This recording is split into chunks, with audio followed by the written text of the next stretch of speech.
Orang yang jiwa yang kerdil, dia tak ke mana. Manusia dia akan boleh ukur tentang diri dia sendiri dengan besar mana jiwa yang ada dalam diri dia. Orang yang jiwa yang kerdil dan selalu rasa dia tidak siapa-siapa, dia tak ke mana. Tapi orang yang jiwanya tidak kerdil, dia akan dapat berbuat sesuatu. Kadang-kadang kita buat satu tindakan, Allah, kalau aku tak buat pun dia pun Israel dia menang, macam tu juga. Ni orang yang jiwa kerdil.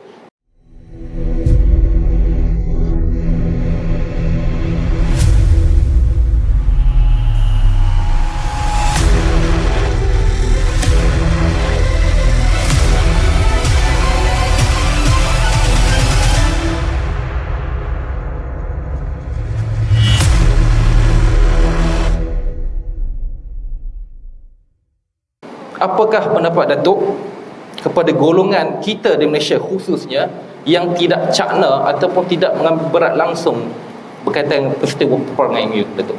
Datuk. Bismillahirrahmanirrahim. Manusia ni dalam hidup dia akan mengambil berat tentang perkara yang dia sayang dan ada hubungan rapat dengan dia. Kalau kita tak sayang, kita tak ada hubungan rapat dan kita tak rasa itu penting dalam hidup kita, kita tak akan ambil berat. Itu adalah tabiat manusia. Apa yang berlaku di Palestin ialah sebahagian daripada saudara-saudara kita.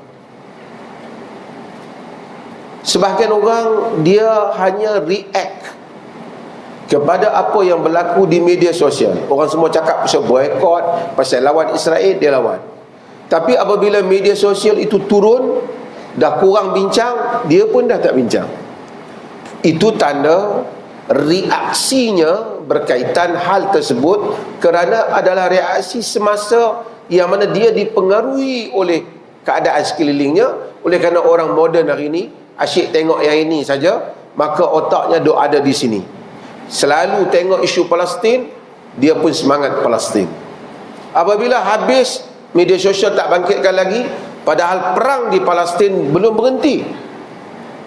Israel membunuh setiap hari dan mereka juga terbunuh. Alhamdulillah.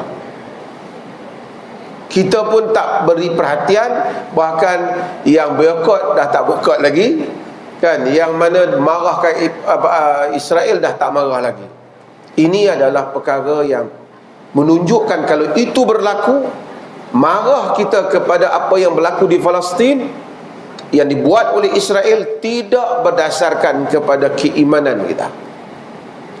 Allah Subhanahu wa taala menyebut, innamal mu'minuna ikhwah. Orang mukminun bersaudara. Artinya apa yang berlaku itu saudara kita. Allah Subhanahu wa taala menyebut, al-mu'minuna wal mu'minat ba'duhum awliya'u ba'd. Orang mukminun dan orang mukminat, orang yang beriman, sebahagian mereka menjadi pembela, menjadi penolong kepada sebahagian yang lain. Bahkan Allah menyebut, la tajidu qauman yu'minuna billahi wal yawmil akhir yuaduna man haddallaha wa rasulahu. You will not find a people who believe in Allah and the last day having or making friends with those who oppose Allah and His Messenger.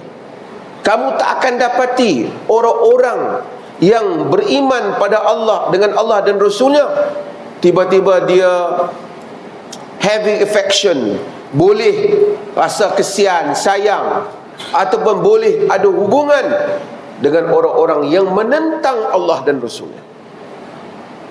Allah kata, kamu tak akan dapati wahai Muhammad, walau kanu aba'ahum au abna'ahum au ikhwanahum au ashiratahum. Kalaupun sekalipun orang-orang itu bapa-bapa mereka, anak-anak mereka, kaum kerabat mereka, ataupun saudara mara mereka, ataupun kaum kerabat mereka. Itu satu perkara yang paling penting di dalam agama yang dinamakan konsep al-bara. Al-bara bermaksud seorang muslim mukmin berlepas diri, tidak akan bersekongkol dengan orang-orang yang menentang Allah dan Rasulnya.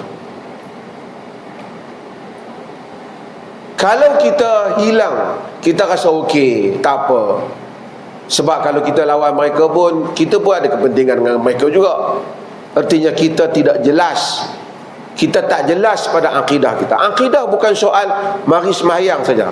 Akidah bermula dengan la ilaha illallah. Tidak ada ilah melainkan Allah, dan Muhammad ada Rasulullah. Kita menolak segalanya, menetapkan kebesaran hanya milik Allah Jalla wa'ala, dan menetapkan ikutan mutlak ila Rasulullah sallallahu alaihi wasallam.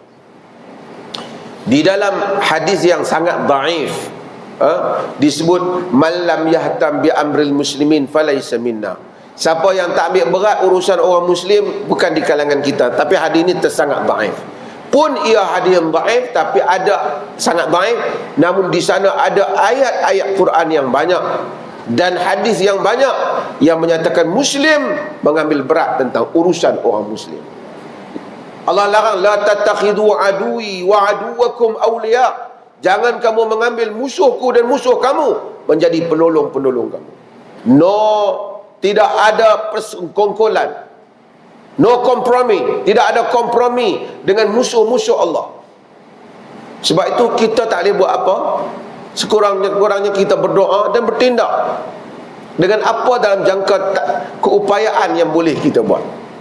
Nabi SAW apabila tengok orang Islam kena dikepung, yang masuk Islam di Mekah tak boleh hijrah ke Madinah, mereka kena tindas, Nabi solat, Nabi doa. Di negeri Perlis ni solat setiap waktu kita baca kunut. Di sini baca tak? Baca kan? Kita arahkan baca kunut nazilah, kunut nazilah, kunut kerana berlaku peristiwa. Nabi doa, Allahumma anjil Walid ibn Walid.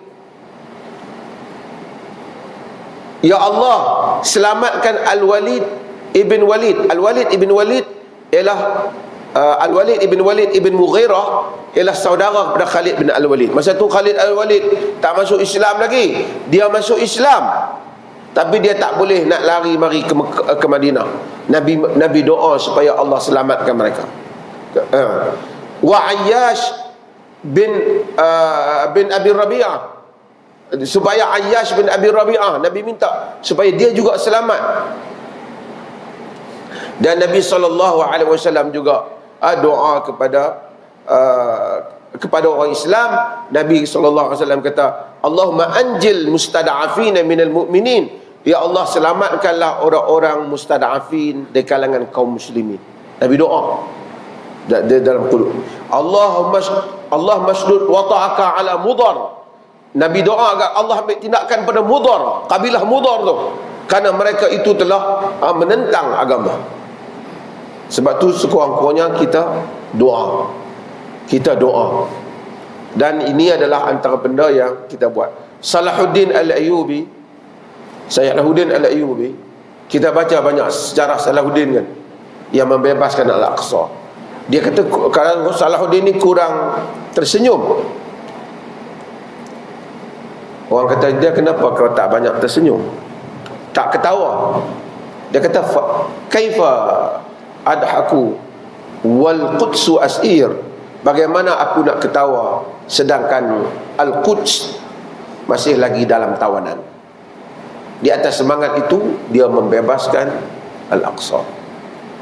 Tu ni anak-anak atau adik-adik pelajar yang ada ni,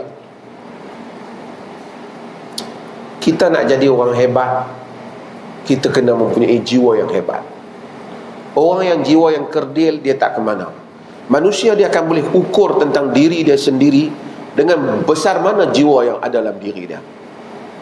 Orang yang jiwa yang kerdil dan selalu rasa dia tidak siapa-siapa, dia tak ke mana.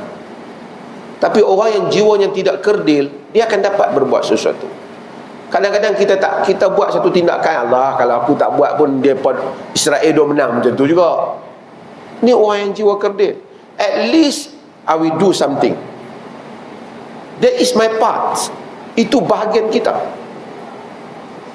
Orang yang jiwa besar, insya-Allah dia akan menduduki tempat yang bermakna dalam hidupnya, insya-Allah. So kita berbuat sesuatu bagi menyelamatkan saudara-saudara muslim kita. Terima kasih.